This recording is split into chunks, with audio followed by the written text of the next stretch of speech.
Hey everyone, it's Bailey. And this is Brianna. Welcome to Mocktail Minute. So every week because we're posting every Thursday a new episode. And we're also going to be sharing with you a fun drink we're having. Today it's a lemonade matcha mix. I got it from Thrive Market. It looks like Hulk, like it's really green if you're watching the video, kind of like the color of a booger, but it's actually really tasty. Oh, and I put some lime juice drops in there.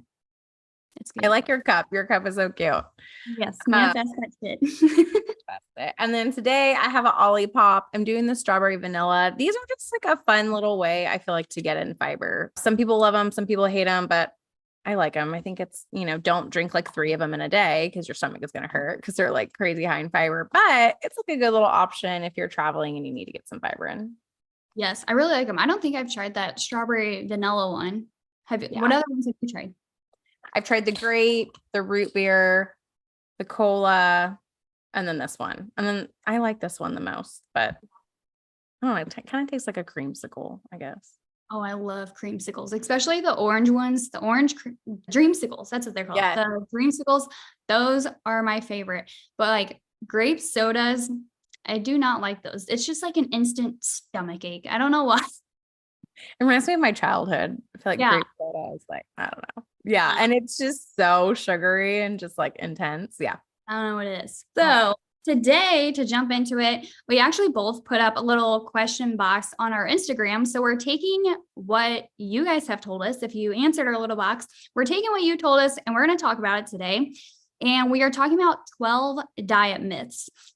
There are so many out there, but if we talked about every single one that we've heard of before, we would be on here for hours. So we picked out 12 that are very popular or kind of things that are similar that we hear over and over again. I'm excited for these because these are ones that you all have probably heard before. You might have even followed them before. And if you did, don't feel terrible. I know I have followed multiple ones on this list in the past. So we're definitely not here to judge you. We're just here to shed some light on some common myths that somehow get put out into the universe and then everybody follows them. And even just a little disclaimer, like exactly what Brianna said, we don't ever want you to feel like we're judging you or shaming you for anything, because I don't think anyone intentionally harms their body by following any of these things. It's a lot of just what we hear, what's put out in marketing and everything. Our main point here is to help you and to ease some anxiety, ease some stress, and provide clarity on more of the facts behind these things. Exactly. So let's kick it off with number 1. So number 1, this is probably the one I have the most repeatedly answered. So carbs make you fat or you shouldn't eat carbs at dinner. So let's start with carbs make you fat. This is a very common myth. And a lot of people feel like it's true because if you've ever tried keto or you've tried really, really low carb, you'll see that in the first week, you might have some weight loss. And so people are instantly like, okay, well, yeah, duh, carbs make you fat. But really the weight loss that you see in that first week of cutting out all carbs is just water weight, carbohydrates. Carbs hang on to water. So you're not losing fat in that first week. You're just losing water. In fact, too low of carbs will actually cause weight loss resistance. So your body needs carbs. And if you weren't familiar with carbohydrates, this is going to be like your bread, your pasta, your potatoes, your rice. And all these are great when you have them in the right amount. And we're actually going to share an episode on blood sugar control because it is something we both teach on the foundational level. It's important for everyone. So we'll give you more information on why you need the right amount. And it's overall just creating this balanced diet. And that includes carbs. Carbs are going to provide you with energy.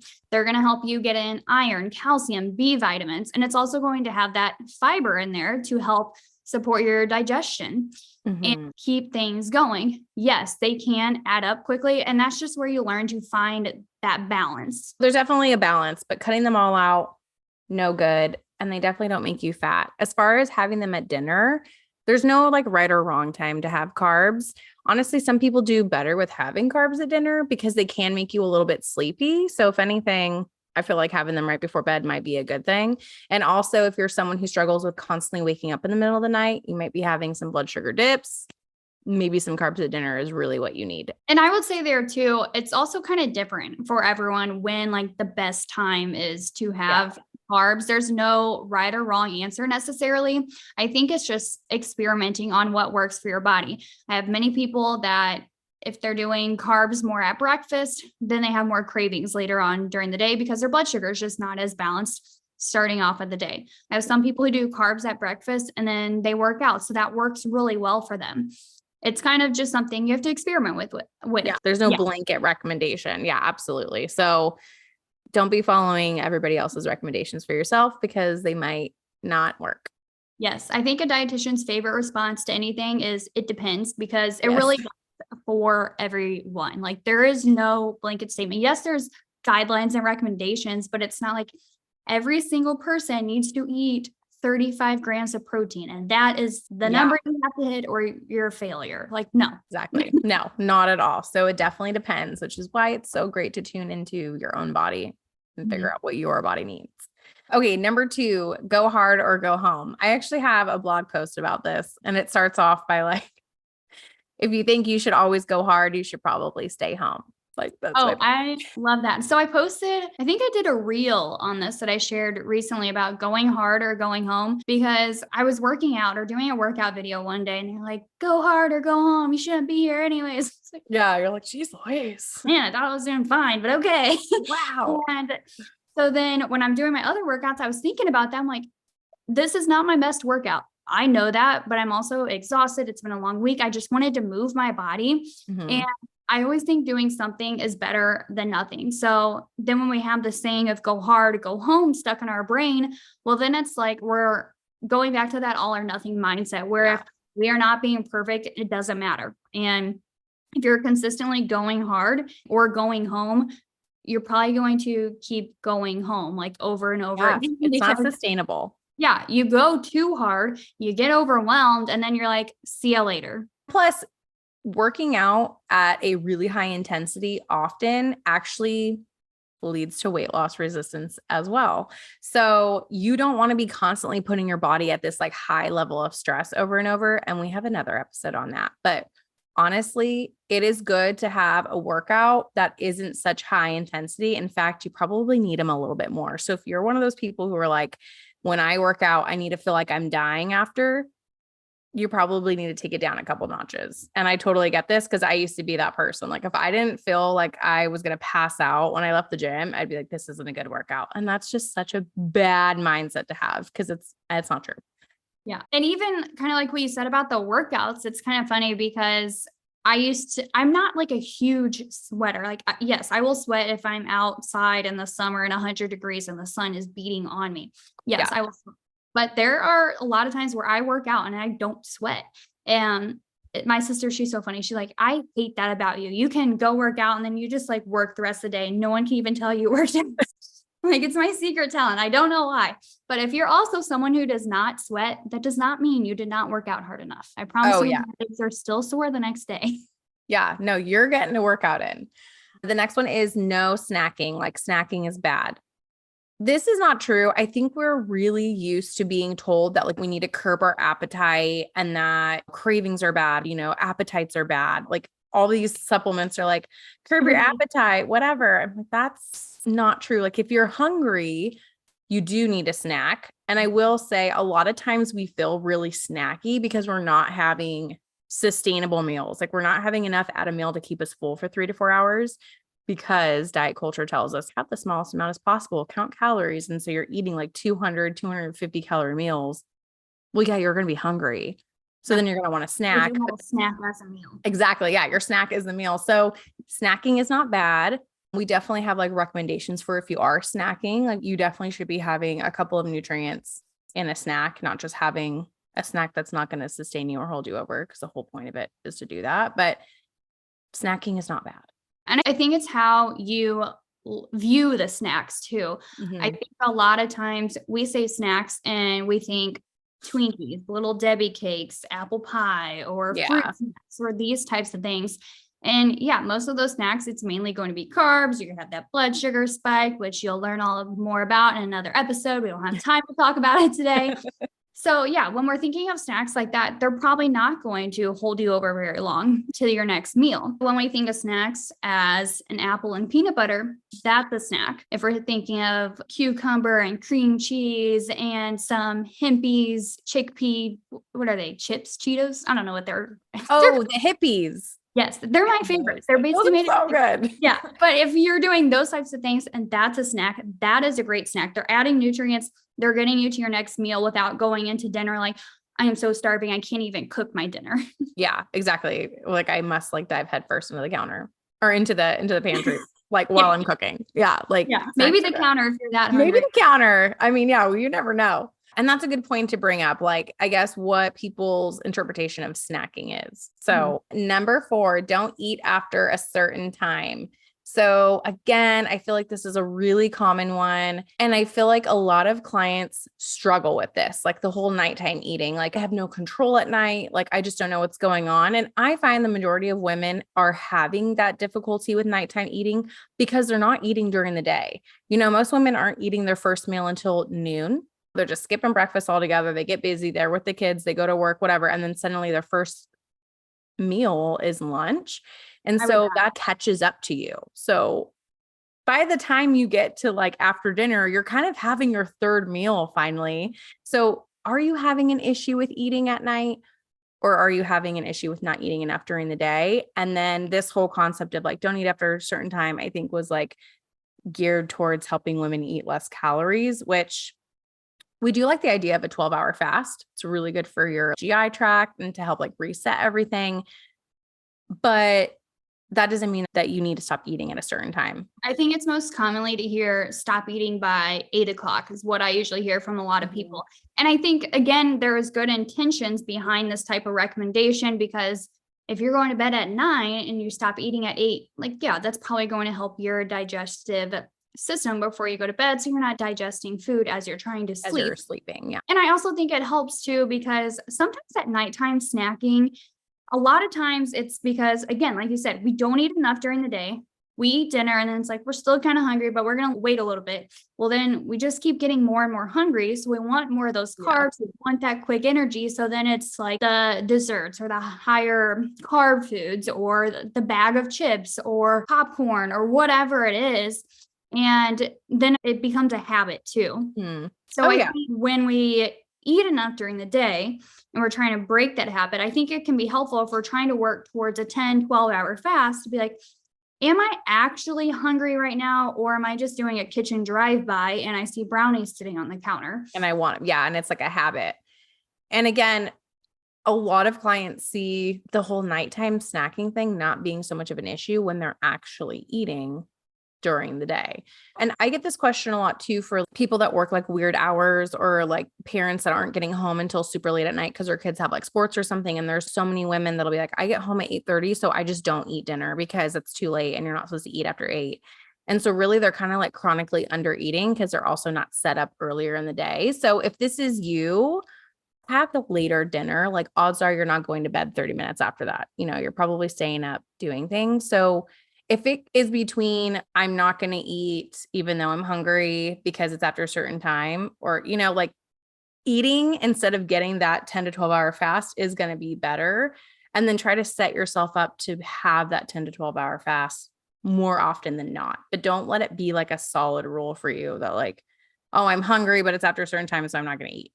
Exactly. Do it when it makes sense. It's supposed to help you when we recommend this 12-hour fast, not cause extra stress, whether it be stressing about your eating window or stressing out your body because you're not eating enough.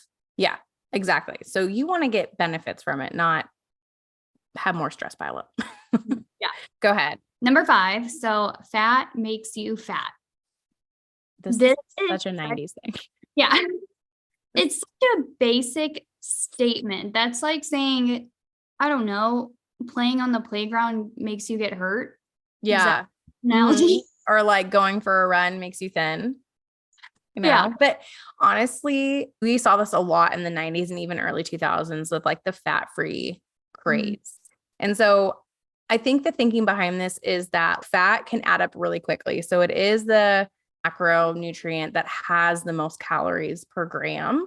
So it has 9 calories per gram as opposed to like 4. So I'm thinking like the thinking behind this is that it adds up quickly and your calories can add up. So it kind of just made people freaked out by it. And I have met women who only eat 10 grams of fat a day. Like they do not allow themselves to like eat fat because they're so scared of it. And I'm like, it's so bad for your hormones. Like you need fat. So you need fat for your hormones to work correctly. You need fat for your brain. You need fat to decrease inflammation. Yeah, decrease inflammation, especially. And you need fat to absorb fat soluble vitamins. So you need fat. I would say like at minimum, on average, most women need around 50 to 60 grams. Like that's kind of just how it works itself out. That's a decent amount of fat. So if you're scared of fat and thinking it makes you fat, odds are you're having like a lot of hormone imbalances and you're not feeling your best and you're probably hungry because fat helps you feel full. Yeah, usually the full fat items are going to be better than buying like the light brand or the fat brand, because fat is also something that is going to alter the taste. So if you're taking that out, you're affecting the taste. They have to add something back in. And a lot of times usually sugar. Yeah, sugar or a sugar alternative or something else that's not great for the gut. Now, when thinking of like a 4% cottage cheese versus a 2%, I think that is fine to do, because if you're doing a full fat cottage cheese, then you probably won't have to add extra fat to that meal or to that snack, depending on what you're doing. But if you had like a 2% cottage cheese, you might need to add a little fat. So I think that kind of helps, knowing that too, about how much fat to get in at each meal, what your body needs, and deciding that, then you can decide, do I need to add something or do I not need to add something? Yeah, that's a good point. That's another, it depends answer. Yeah, it depends. People are always like, should I get full fat? Should I get half fat? What should I do? And again, yeah, it depends. If you're wanting that cottage cheese to be your main source of fat at that meal, you're going to need the 4%. You know, if you're, like you said, if you're adding it into other stuff, you probably don't need the full fat. Yeah, but some sort of fat is good. Randomly, cottage cheese, the 2% will be on sale and the 4% won't be. So then like go with the cheaper option. That's my go-to if it's pretty much the same thing. And then maybe you add fat. If you're doing dairy, add cheese cubes to it, or just put like some chia seeds. I'm a chia seeds addict, and I highly recommend just putting them in anything in your life. Yeah, me too. I'm like, sprinkle it on everything. Yeah, but fat doesn't make you fat. And in fact, you're going to have a lot of issues if you are cutting out fat and you are eating extremely low fat, which is one reason why I don't love counting macros, like the traditional counting macros. Not that it can't be done correctly, but because it adds up so many calories, the first place that people are cutting from is fat. When you're counting macros, that's just the reality of it. And so I don't love it, because then women are getting like 20, 30 grams of fat a day, when realistically, like you need more to work your best. There is also not one single food that is going to make or break your diet. Just eliminating one food's not going to. I mean, yeah, it could help if you're addicted, or I don't want to say addicted. If you are in the habit of eating a chocolate chip cookie every night, then maybe that's something to evaluate. Why are you eating a chocolate chip cookie every night? Is it because you're not eating enough during the day? Is it because you're just in this habit? Do you actually even want it? Or is it just kind of like a mindless thing you're doing? There's always lots to unpack there. Yeah. But I like what you said, like one food or one food group isn't going to make you fat. Just like one workout isn't going to make you thin, it's not an all or nothing thing. Okay, let's see. Number 6, eat less to cut bloat. So I think this is a very common misconception, because when we feel bloated, a lot of times we associate that with, I ate too much. I feel really bloated, but the reality is that undereating, and then especially undereating mixed with overworking out, can cause bloat. Like that's very normal. So a lot of times women are like, I'm really bloated all the time. What's going on? Like, how much are you eating? Because eating too little is going to cause you to be bloated. And also checking in on what your fiber intake looks like, what your hydration looks like. I feel like there's a lot of going around with all these GI testing where everyone feels like they need to get a GI test. No, you need to get the foundations of your gut health down first. And even something like stress, that is going to affect your body so much. And I know we hear it all the time. And it's just one of those things like, yeah, I need to manage my stress better, but it's not going to happen.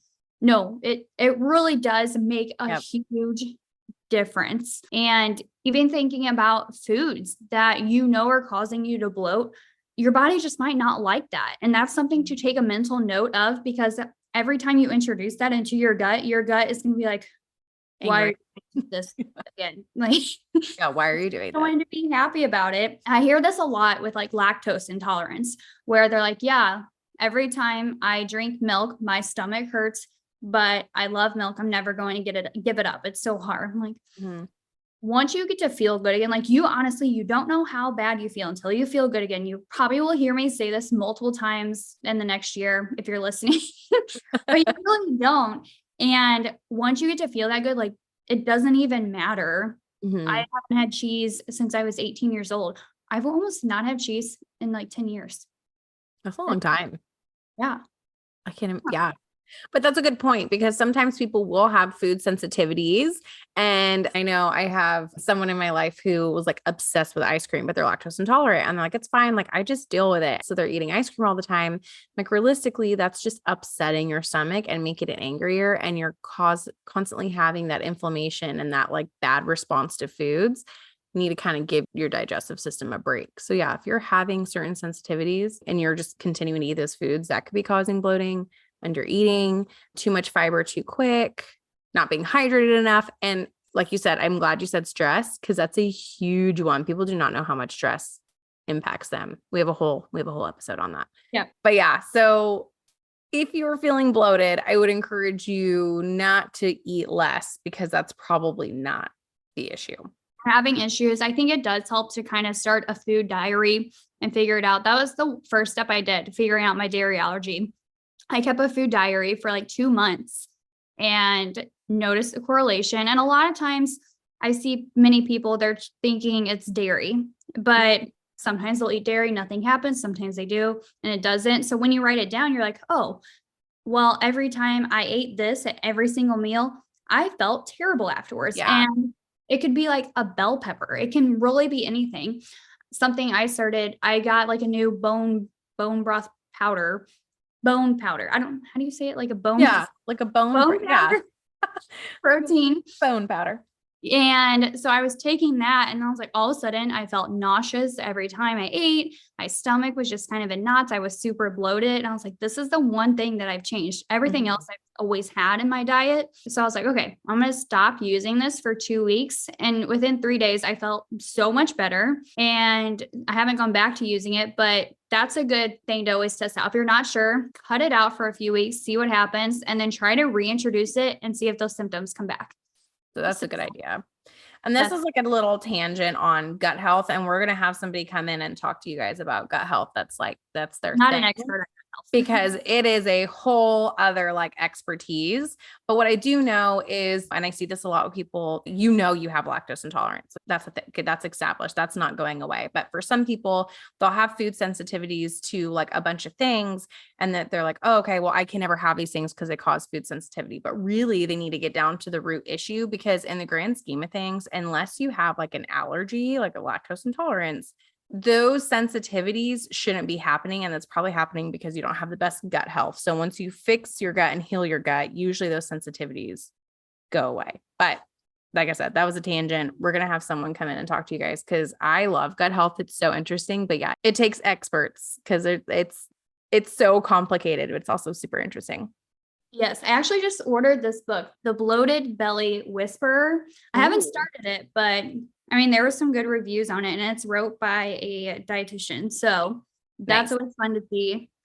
So I'm going to dive into this, and then hopefully I'll have it read by the time we have our gut health expert come in. And Yeah, keep us posted, because I'm like, it's so fascinating to me. yes. Okay, the next one, 1,200 calories for weight loss. What do you think about this one? Again, it's another Blanket. statement. I mean, there are very few adults that I would recommend 1,200 calories for. Yeah. Like, you need more than this. And when we are just recommending 1,200 calories for everyone, we don't know how tall they are. We don't know what they do on a daily basis. We don't know their genetics. We don't know their workouts. We don't know so many things. So to just give this calorie recommendation, even if you are using an equation, the equations, they're estimations, number one. And number two, they're going to be more helpful in like a clinical setting. Yes. And I just think 1200 is so low for so many women. Yeah. If I haven't counted my calories in a very long time. If I had a guess though, I would probably guess I'm around 1800, 1900 at least. I would say that, yeah, I would say the majority of women are 17 plus. Mm-hmm. And yeah, like you're saying, this is like a clinical setting thing. I'm going to be honest. The only people that I see like, ooh, 1200 calories are about their needs are like elderly women, Petite, that are very petite and who aren't in any sort of disease state. You know, they're there because they're sick. You know what I mean? Like it's not, I don't know. I rarely ever see that low. And for the majority of people, that's not even the minimum that you need for your body to work. So if you were to like lay in bed all day long doing nothing, you need more than that.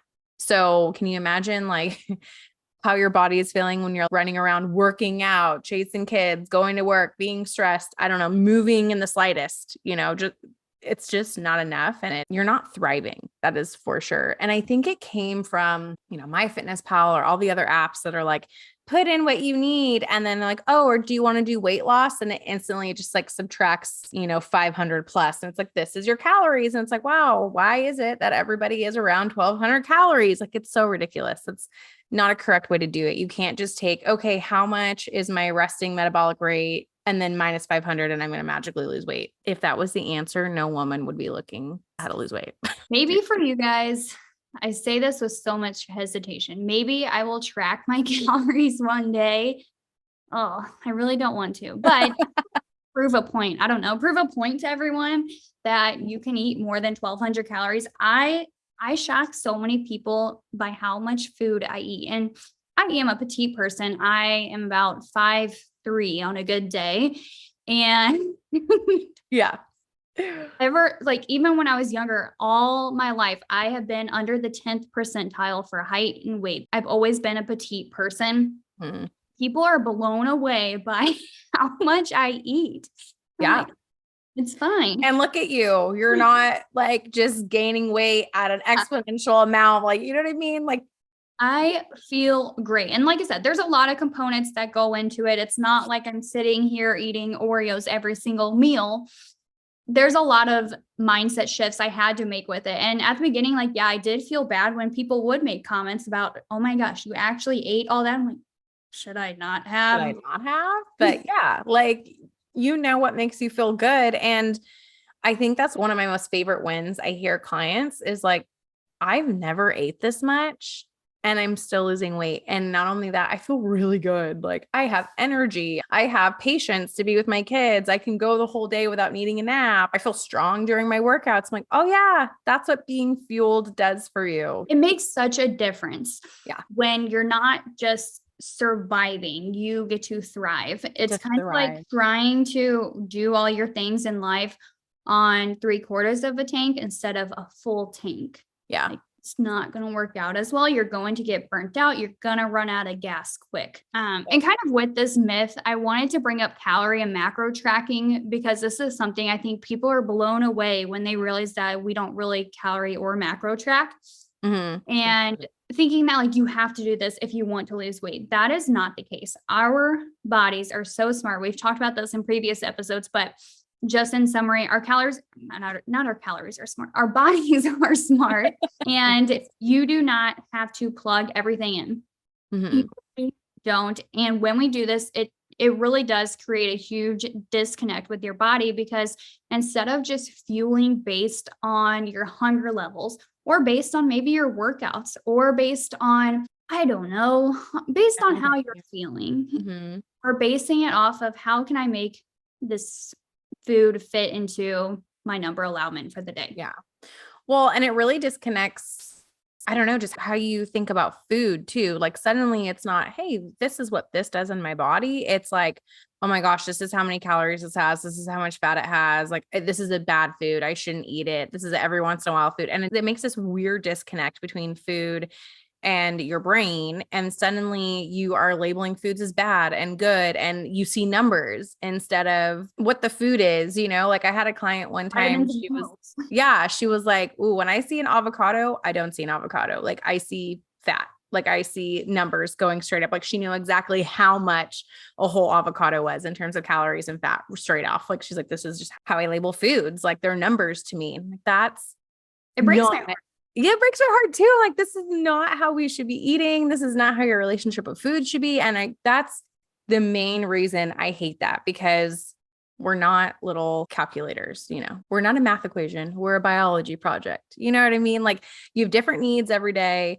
And so when you're able just to tune into like how food makes you feel and what you need, that's so much better than just, I need to plug it into my phone to see how many calories I've eaten today and see if I'm allowed to eat this for dinner. Yeah, you honestly just read my mind, because I was also thinking about avocados. I'm pretty sure, do not quote me on this, but I'm pretty sure they're like a yellow cautious food on Weight Watchers. Mm-hmm. So then people are like, oh, I need to be cautious, which, yeah, if you ate, like sometimes, yeah, you might need a full avocado. I usually do like half, but if you had like 1 or 2 avocados in a meal, like, yeah, that's going to add up quickly. Yeah. But they are great to include. They have so many amazing nutrients. They're great for decreasing inflammation. They're great for getting in fiber. Yeah, they're great fiber. They're another one of my foods that I'm obsessed with. Avocados and cheese. Seeds.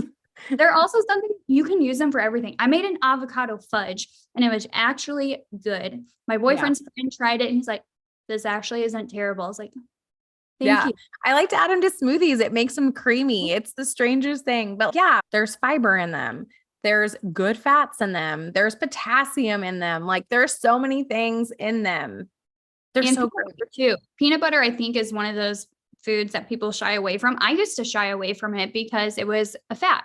Yeah. And everyone's like, we got to watch our fat intake. And peanut butter is also great. And I love to include it weekly now because you can add it to so much. And again, it's going to have fat in it, but we need fat. We don't need an entire jar of peanut butter, but 1 or 2 tablespoons with your meal is fantastic. Yeah. And that's also going to add protein. So it's like when you start thinking about, instead of like what color they are or what number they are or whatever, and you think about what's all in this food? What does this do for me? If I add this to my meal, what is that doing for me? Is that, is it giving me some fiber? Is it giving me some fat? And like, when you think about it that way, it just creates this food freedom where you're no longer like, my whole plate is full of yellow foods, or my whole plate is full of this many calories. It's like, my plate is full of these nutrients. And like, this is what's going to keep me full. This is what's going to make me feel good, going into my afternoon. Like, yeah. And just to clarify, when we say food has color, like red, yellow, green, kind of how. Yeah. Like the Weight Watchers. Yes.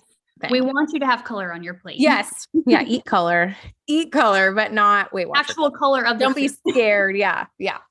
That's a good thing to correct. Okay. The next one is fasted workouts are the only way to burn fat. They're the only way to make you feel terrible after a workout. Yeah. They're the only way to make you not stick with a workout regimen. That's my counter statement.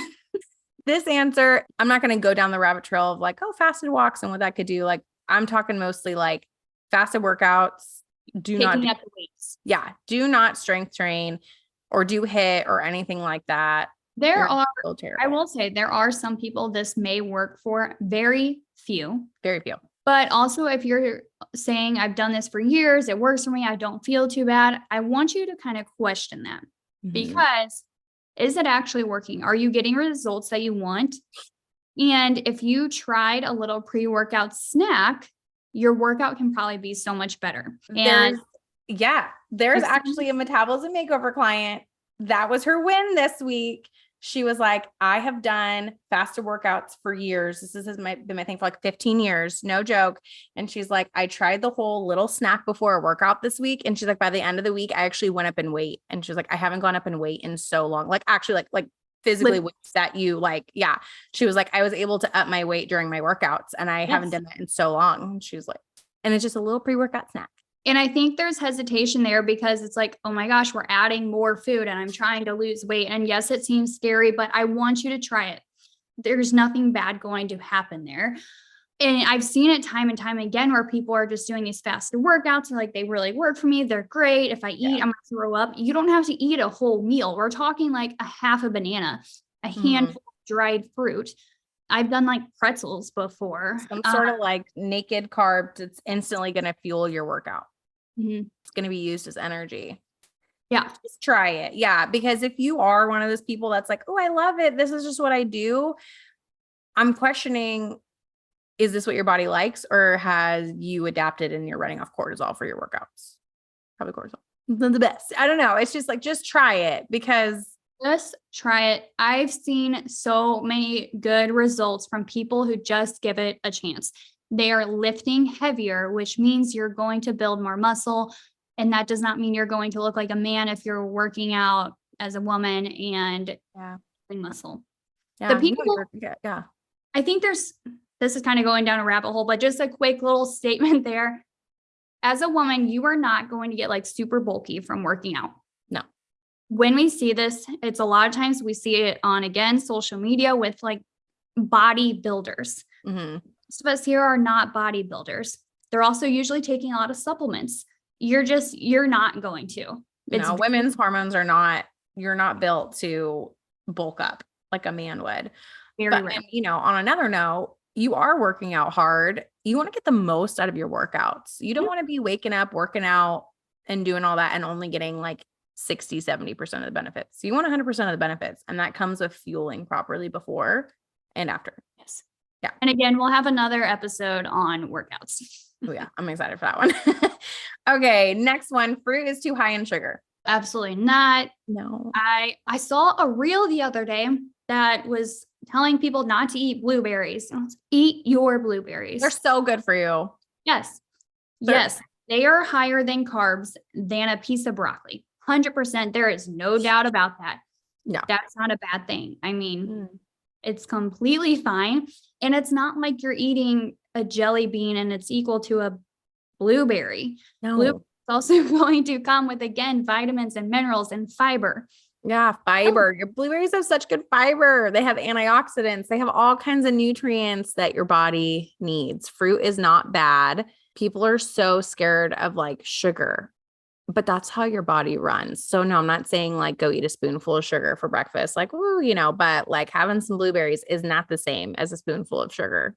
A blueberry is not the same as a jelly bean. No, I see stuff like that all the time too, where it's like, this is the same as this. I'm like, is it? Not really. Is it? Like, no. Yes. So do not be scared of fruit, especially, and I'm going to go on a small tangent. I know we need to wrap it up, but if you are someone who's like, I don't eat fruit because it's too high in sugar, but then you like have paid a couple $100s to do like juice cleanses, that doesn't make any sense. And I see that all the time. Oh, I hate juice cleanses. Yeah. Don't juice cleanses. An episode for another day. Yes. Okay. 10, gluten and dairy is bad for everyone. Nope. If it is bothering you, then avoid it. But many people can tolerate dairy and gluten just fine. Yep. And this is something too, I hear so many people, they go gluten-free and they're like, I feel so much better. It's because the gluten was causing all this inflammation, when that may not necessarily be the case. When we are like eliminating gluten, a lot of times, like you were saying at the beginning, it's going to be eliminating a lot of highly processed foods. It's going to be eliminating lots of the sweet treats with all the additional added sugars to them. That's why most people are feeling good. If you have a true like gluten intolerance, then you probably do feel better. But not everyone has to do it. I'm dairy free because I have a dairy allergy. That does not mean I recommend every single person that I work with to eliminate dairy. Yeah. So just quick to the point, gluten is not the devil. That's a wrap up for number 10. Dairy are fine if you can tolerate it. Yeah. The end. Yeah. Number 11. Yeah, do 11. Skipping breakfast helps with weight loss. So my counter statement to this, skipping breakfast helps make me a mean person. Yeah. Skipping breakfast makes me hangry at 10 o'clock at night in my pantry, thinking I have no willpower. I literally want to change my name to like the breakfast loving RD or like the cottage cheese loving RD because I love breakfast. And I'm, is it the most important meal of the day? I don't know, but I like to say it is because it sets you up for the day. It's the first thing you're eating. It's going to have an impact on your blood sugar. And then it's just setting you up for the rest of the day. Like, I can't tell you how many clients are like, hey, wow, I prioritized breakfast all this week. And guess what? I'm not starving. I'm not starving. Hey, guess what? My issue wasn't I didn't have willpower. My issue was I was hungry. Yes. Do not skip breakfast, especially if you were a female, which I'm sure most of you are listening to this. It is terrible for your hormones. That whole long-term fasting for women where they're doing 14, 16-hour fasts, it doesn't work for you. And if you're ever wondering like, oh, should I start intermittent fasting? Answer this question. Do I eat breakfast? Because if you have not been eating breakfast, you have been intermittent fasting and it's not working for you. So no, you don't need to do it. Yep. And if intermittent fasting did work in the past for you, it didn't work because now you're trying to do it again. So therefore it was not sustainable. Yeah. So no, it doesn't. Eat breakfast. Eat breakfast. Start with breakfast. Breakfast. Yes, I'm going to do it. Breakfast. Yeah. In my opinion, breakfast is the most important meal of the day. It's also my most favorite. Actually, I really like brunch. Brunch is my favorite time of day. If you want to make me happy, take me to brunch instead of dinner. Oh, that's a good point. I love the sunshine. I love all of it. I love brunch. Okay, next one. Eat small meals every 2 hours to keep your metabolism revved up. False. False. This came from like a bodybuilder. I know it did. No, that's not true. Your meals should be big enough to sustain you for 3 to 4 hours. Period. Yes. I think that range is pretty good for everyone. I think when we get up to like the 6-hour mark, it becomes a little too long. So I think around that 4 hours is usually a good time for many people. And I also used to eat every 2 hours because that's when I was hungry. So it's honestly really hard to schedule out your day when you're like, I know I'm going to be hungry in another hour. So there's that. Like you can't even go to dinner and a movie and make it through a movie without being hungry. That's weird. Yeah, that's weird. That means you probably weren't eating enough at your meal before, or what you were eating wasn't in the right ratios. You know, you're probably, lacking some protein. You're probably lacking fiber, that whole thing. Yeah. 3 to 4 hours is a good span. Like Bailey said, when you start getting to the 5 and 6, then I'm questioning, like, are you under eating? Just realistically, because most people are like doing stuff throughout their day. Like it's normal to feel hungry, but yeah, that 2 hours thing where people are like carrying around containers and like eating small meals every 2 hours, like that is, it's from the bodybuilding world. And let's be realistic. Like, are we all trying to be bodybuilders? I'm not. I don't know when we started listening to bodybuilders, and there's a time and place for that. And okay, that's totally fine. Like, I'm not being like, oh, no one should be a bodybuilder. Like, be a bodybuilder. That's, awesome. But we somehow create like this weird thing. And I think it started on Instagram where it's like now all these women who have no business eating like a male bodybuilder or wanting to look like a male bodybuilder are following diet and workout advice from male bodybuilders. We don't need to be doing that. Exactly. And the reason why I used to eat 2 hours every day is because I was not eating enough at my meals. My breakfast then was an egg sandwich. So it was 2 eggs, 2 slices of bread, and like some mayo on the bread. Yes, I put mayonnaise on my egg sandwich. It's weird, I know, but it tastes really good. Yeah, I love that. Yes. But that was my meal and it was not enough for me. So it was low in protein, the main thing. And I was not getting enough fiber. That's why I was hungry. And I knew exactly why. So yeah, you don't have to eat all day long to keep your metabolism revved. That's actually going to be, this is my counter statement for this one. Eating small meals every 2 hours keeps your blood sugar revved up. Yes. And it's very hard to lose weight when we're constantly having floods of insulin. Mm-hmm. Right. Love that counter statement. Yeah. And then lastly, healthy food is expensive. So I do want to say, like, if you're obsessed with eating like organic or, like just fruit, like fresh fruits and vegetables, yes, like they are more expensive. Unfortunately, that's how it is. But you can find alternatives. Like I'm always trying to tell people like frozen is an amazing alternative. It doesn't go bad. It's just as good. Usually it has a little bit more nutrients in it just because they're freezing those foods much more quickly after picking them. Instead of waiting for the produce to get to the grocery store. So frozen foods can be a good option. Even canned foods can be like a good option. You don't have to be eating 100% organic, fresh all the time, farmer's market, or you're not healthy. That is such a common misconception right now. I feel like with the health, like holistic health craze, it's like, it kind of makes people feel like if you aren't spending $1,100 on groceries every single week, that like you're not healthy. So yes, healthy food, like Brianna was saying, it can get expensive depending on what you're doing. But I think it goes back to your intentions behind everything. I actually had a client of mine. She was talking about this. She was saying how kind of hesitant on doing different things because it was just expensive. She has a family to support. She has a family to feed, 3 kids. And she made a plan out for her meals, planned her own meals out, and then went to her grocery shop and did her grocery shopping. She had this plan. She followed to it. She even had to buy socks and underwear for her kids and spent less that week on any other week. Yeah. And a lot of times we're decreasing a lot of those snacky foods that aren't actually even keeping us full and satisfied. Yeah, that's a good point. And even just going in with a plan too, and keeping it simple. Like you don't have to be making these elaborate meals. You can just go in with a plan. And maybe we should have an episode on that, like how to put together like a plan for the week of like simple, healthy meals on a budget type thing. Cause I feel like most people are like, I just can't afford it, so I can't do it. And I mean, obviously like income is a real thing. Like there are people struggling, but I just don't want people to get caught up with the misconception that unless they are eating just like the, holistic health influencers on TikTok, that they're not healthy. And I've totally been there. I understand the budgeting aspect, and everything I buy is not perfect or anything like that. I buy what works for me. The things that I eat daily, I really make sure they're high quality, that type of thing.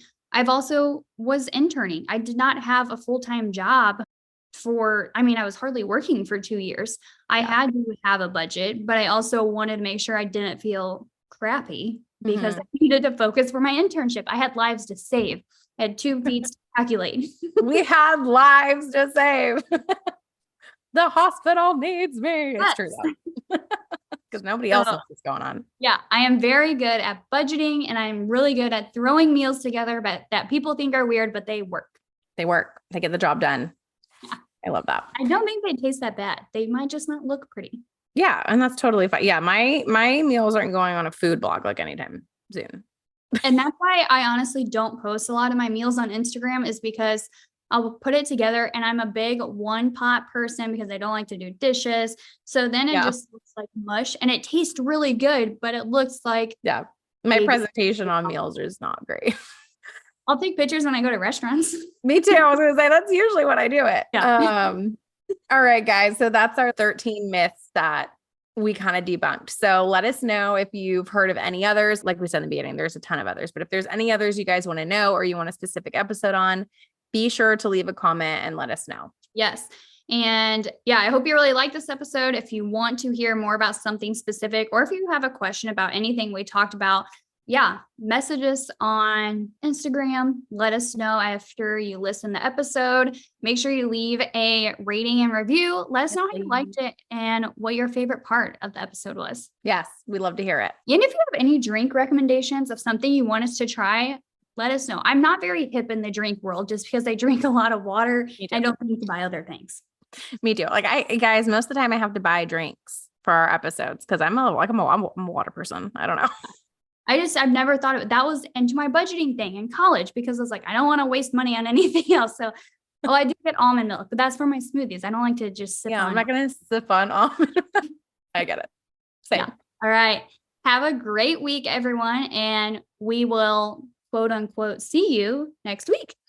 Bye. Bye.